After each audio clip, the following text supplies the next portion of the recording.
觉得就是如果可以有一个就是戏剧的那种发表，成果发表，其实家长也会觉得哇，对，这样就来很不错这样子。对，所以我们下一个议题说，其实有时候在这个部分啊，其实我们又要兼顾到就是我们的班级经营。的这些小客人，我的这些要付钱的，对，还有实际上后面的这个爸爸妈妈，有时候还有校方的一些关注的眼神。对，我们怎么在这个当中，就是去就是可以同时兼顾，然后创造一个多赢的局面这样子。好，其实我觉得每一个学校的每个学校的状况不一样，所以我没有办法给一定的建议，就是一定要这样做或怎么样。可是我觉得第一个，老师们要先了解校方他们的理想、他们的理念、他们的角度，所以你要先明白校方的立场、学校立场是什么。好，再来就是了解小朋友想要什么，对，然后再来就是家长期待小朋友什么。所以这三个你了解之后呢，你就可以开始，如果是学校的立场就是这样，那学生的需求是他可能想要听故事听多一点等等的，或者是因为你知道每个小朋友需求会不一样，所以呢，但是有些家长就很迫使，或者是其实家长有些小朋友学得很好，可是家长说啊没关系，他就这样就好了等等的，其实这都可以跟家长沟通互动这样子。像其实有些小朋友学得很好，有些跟家长沟通，他说真的吗？那他们就会去开发他们这一块的潜能等等的，所以其实有家长配合，小朋友在学校的学习状况就会比较不一样。再来就是这是第一点，就是第一个也是很重要的一点，就是你要了解校方，了解学生，然后要跟家长做一些两性的沟通。再来就是其实你要以学生为中心，然后控制活动的时间，就是我刚才所说的。其实像如果一个游戏再好玩，你玩了大概20分钟，你应该也会觉得有点无聊。就是其实这个很好观察，就像我们小朋友，我们学校下课中间其实都没有什么下课，就只有一个大下课，就30分钟。他们在30分钟不会都玩一样的游戏，我是指游戏，不是像足球那样，就是游戏，他们不会玩同一个游戏玩30分钟，所以大概就10分钟就要把游戏或者是你的活动换一下。这不一定是游戏哦，像你可以说，写个字 ，OK， 好，来画个图，这都是哦，好。然后老师上课的时间就不要太久。我说的意思不是说老师就讲完后就不做事情，而是说，其实像我们班以我们学校来讲，一节课40分钟，老师你们觉得老师要讲多久？然后打出那个数字，像老师一节课40分钟，你们觉得老师讲解的时间大概多久？10分钟吗？还是20分钟等等的？10到15，5到10，10到20。好，抓个中间值，其实差不多在10分钟。对，那我觉得如果在前面5分钟是班级经营，就是小朋友唱歌，然后10分钟告诉小朋友我们今天要上什么课，所以我就会把它写在白板上。那因为我们有很多组，一组我们班上的程度不一，所以我会有很多组。那我就说好，第一组今天要做这些事情，第2组要做这些事情，第3组要做这些事情，第4组要做这些事情。写完之后就让小朋友，那谁先跟我上课？所以每一组上课我大概上最多就10分钟，让小朋友把这些知识传授给他们，剩下是他们的练习时间。所以练习时间你就帮忙安排，说是跟同学对话呢，还是要练习写生词呢，还是要把生词画出来呢，等等的，你就设定一些活动让他们做。那这时候也可以培养孩子的负责任感。意思就是说，他可以说，老师说完这个，然后他们就会一开始就会来问你说，那我下一个要做什么？然后你就会说，那你看一下白板上会写什么。所以这也是一个班级经营的方式。然后这样子，就算你们班再多的再多学生的程度的不同，其实这样子也很好操作。好，那接下来我们请Ivy 老师也跟我们分享一下，说，那您就是比较常用的一个方式会是什么样子 ？OK， 这个问题我觉得要分2个层面哦，一个是所谓班级经营教室内的还有一个是学校跟家长跟孩子跟老师这4个角色的爱恨情仇的所以是所以是教室外的哦。那先讲教室内的，刚刚老师讲得非常好，他甚至把步骤都讲出来。那我觉得其实就绕了一个主题，就是幼儿他的秩序感，事实上是比任何层面，任何年龄层的孩子还要敏感。就是说，越小越敏感，那个东西要怎么放？今天你那个喂东西的顺序不对了，他就会不安。所以老师上课也是一样，老师你上课的秩序，一开始你就是招呼语，在音乐，在什么什么，你那个秩序你建立起来以后，你就照那个去做。那你如果突然一开始没有招呼，因为平常都会唱一首歌开始打招呼，今天没有，他也会觉得很奇怪，他那一天心里就没有办法跟上，他那个秩序被打乱。所以我觉得营造一个规律的秩序感，我觉得是在这个教学安排里面蛮重要的。在讲到这个教室外的部分其实身为一个刚刚云叶讲的比较多是以老师为立场的 point of view， 那我现在跳脱出来，我讲另外一个 point of view， 就是这个教学规划者的一个角色。我们是周旋在老师、家长、学生、校方以及钞票之间对，所以我要考虑的层面其实会很实际，而且是很写实。所以我会考虑到是说每个人他的 expectation 是什么，然后他要的是什么。我觉得刚刚我一直提到就是说这个随时的展演、教学记录，这些我觉得都不只是给家长跟老师跟小孩子看，其实校方也看所以有时候你办活动，你也可以邀请你们的校长，可能很忙那个主任副校长甚至连那个行政阿姨都可以请他来，就是让他们第一个让孩子觉得说我们班很重要。你看这些以前看到他要什么 Miss Lee 什么，他们都来了，不是只有爸爸妈妈来而已。所以我觉得第一个是给小孩有 honor， 一个荣誉感，觉得他学中文是还蛮挺不错的那再来就是说让家长也觉得说校方好像很重视。对校方都很重视，好像校方真的很重视。对，不应该是说，是学校每个学校对于中文这一个的定位会不太一样，应该是这样讲。对，就是说你可以去邀请一些人那或者是说别的科目老师也可以邀请就是说你可以去让他们都参与，所以会增加那个多元性再来就是说，我要讲另外一个很实际面。如果你今天是一个学校的规划者的话，你要怎么样跟你老师沟通？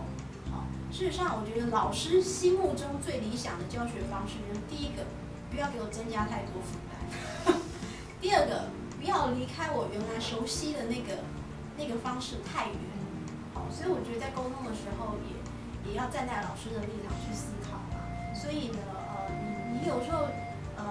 想要用一种方式，当然有它的理论架构，你也要让老师知道它的理论架构是什么。所以我们想要这样实施，都要跟老师沟通清楚。最好你把整个步骤都写得一清二楚，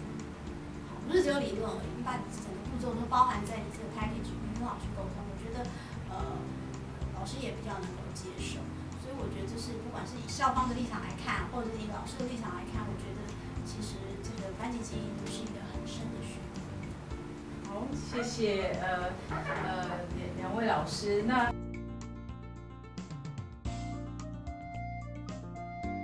我们接下来呢，我们利用大概5到10分钟的时间来做一点 Q&A。那刚刚有几位老师已经把一些问题就是有打出来，我这边repeat 一下就刚刚其实老师已经有回答，就是全中文的教学这个部分好，然后再来就是有一位老师提到说，云叶老师这边1周教1首歌和故事，那你整个学期之后会再回头复习吗？会，其实大家教1首歌，一开始1个学期教第1首歌，但第2首歌唱一唱，其实还会再唱回第1首歌。其实我觉得这样才会有复习的状况。所以其实像越到学期末，然后小朋友那种心越散的时候，你就多唱几首，就把以前都拿出来。然后你就告诉他们有些都还记得，就说太棒了，你们都还记得。所以其实一直不断的复习是对小朋友的学学习语言学习是好的，所以我都会一直不断的复习。所以生词，只要说我这个故事讲过了，那我下一个故事我就会应该说遇到这生词，我就都是讲中文这样子，尽量。好，然后这里还有一位老师问说，请问2位老师，如果是中文的亲子班，那要如何让家长跟孩子在课堂上一直就是双方就是家长跟孩子都同时保持这个学习的兴趣，因为就是有大人也有小孩的这个部分的。我想要请问一个问题，那个亲子班的那个定义是什么？孩子的年龄层大概是多少？因为不一样。老师是没有提，可是我们假设我们以今天的那个设定，就是3到6岁的孩子，那爸爸妈妈就是陪同一起来这样子，那我们会怎么去操作运作，让他们就是在这个学习的过程当中都还能够有这样的持续的一个兴趣。就家长要学，对不对？王老师，你在线上吗？王老师，王丽文老师，哦，是3到6岁，所以是家长一起进教室上课吗？哦，对，所以家长没有任何华语背景。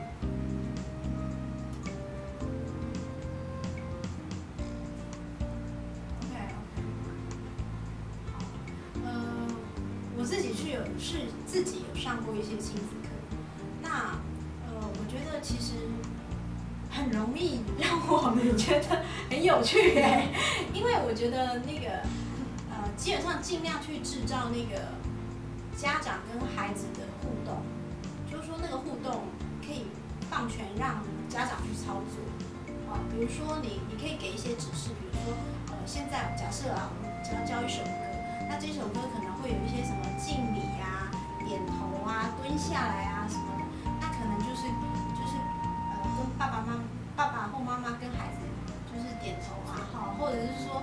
爸爸背他啦，或者是什么，就是有一些动作你可以去设计，就是搞得大家都很忙这样子。对，就因为家长事实上他上那个课他的重点也是他想要跟孩子一起玩因为3到6岁嘛，事实上他如果说是一个学业上的考量的话，他应该不会跟着进来。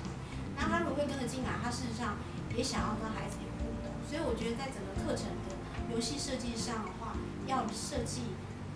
家长跟他是有互动这样子，然后可以协助孩子。那你说这些唱唱跳跳，家长会不会不喜欢？不会，完全不会，因为他们是跟小孩子自己的孩子一起玩，而且在家里面，其实一般人如果不是特殊训练的话，一般人也不想要跟小孩互动什么、玩什么。说真的，顶多就是一起共读而已。甚至有些人甚至连共读要怎么共读，他也不是很清楚。所以我觉得有这个机会让他们有一些互动是很好的。对，我觉得这样没有错。其实像有一些活动，刚才王老师有提到说，家长是没有就是不会说华语的这样子，所以我觉得如果像是一个故事，那其实家长应该会学得比学生快，应该是这样说。所以如果我今天在这里教的故事，那你可以让或者是对话，其实可以让爸爸妈妈带着小朋友一起练习。就是刚才 Abby 老师讲的，就是互动。那故事我今天讲完了，就可以发给家长，然后让他们回家都还可以讲故事给孩子听，等等的。所以我觉得老师在课堂上要尽量把球 Q 给家长，然后跟或者是给小朋友，但是不要把家长当做你的 assistant， 他们不是，就是你要把球丢给他们两个，然后他们两个可以互相传球，这样我觉得是最好的方式。然后看到有一位张老师他也问了，他说就是就2位老师的就是经验观察，就是主动说中文的孩子是不是因为有其中一方的父亲或者是母亲在家里很坚持的都一直只跟孩子说中文的关系，所以他们到课室里面才能够就是直接说中文的，是这样子吗？就是就老师的观察。我自己的观察不是因为我觉得主动说中文是一件事，主动说中文，我觉得跟家长的背景竟然有相关，而跟自己孩子的 motivation 有关，他是不是自己想要像我有一个学生哦，当然他比较大，他是 teenager，他们就很爱看那个偶像剧，然后很喜欢听周杰伦，这个 motivation 就很大，对，所以他如果抓到有人会说中文的话，他会想要练习，因为他想要继续，就像最近台湾很多人去学韩语是一样，因为喜欢看韩剧嘛，对，它是一个这个动机的问题，所以我觉得跟家长不尽然有关系。反而我觉得，如果家长在家里太过强势的坚持的时候，反而会造成孩子他长大可能不会这样想，可是他还在那个小孩子的阶段的时候，他反而会抗拒，对，他会觉得我偏不要，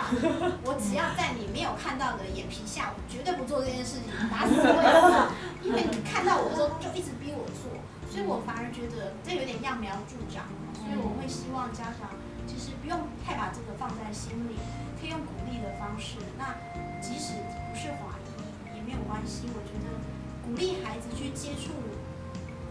中华文化，或者是中华文化听起来很古老，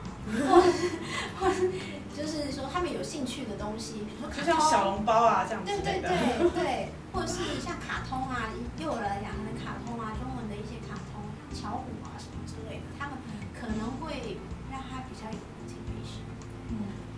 其实我不好意思，其实我觉得那个你说中文，主动说中文，其实我觉得是跟小孩子的自信心有关系，跟他语言熟不熟。如果他对于这个语言不熟，他会有不安全感，那不安全感他就会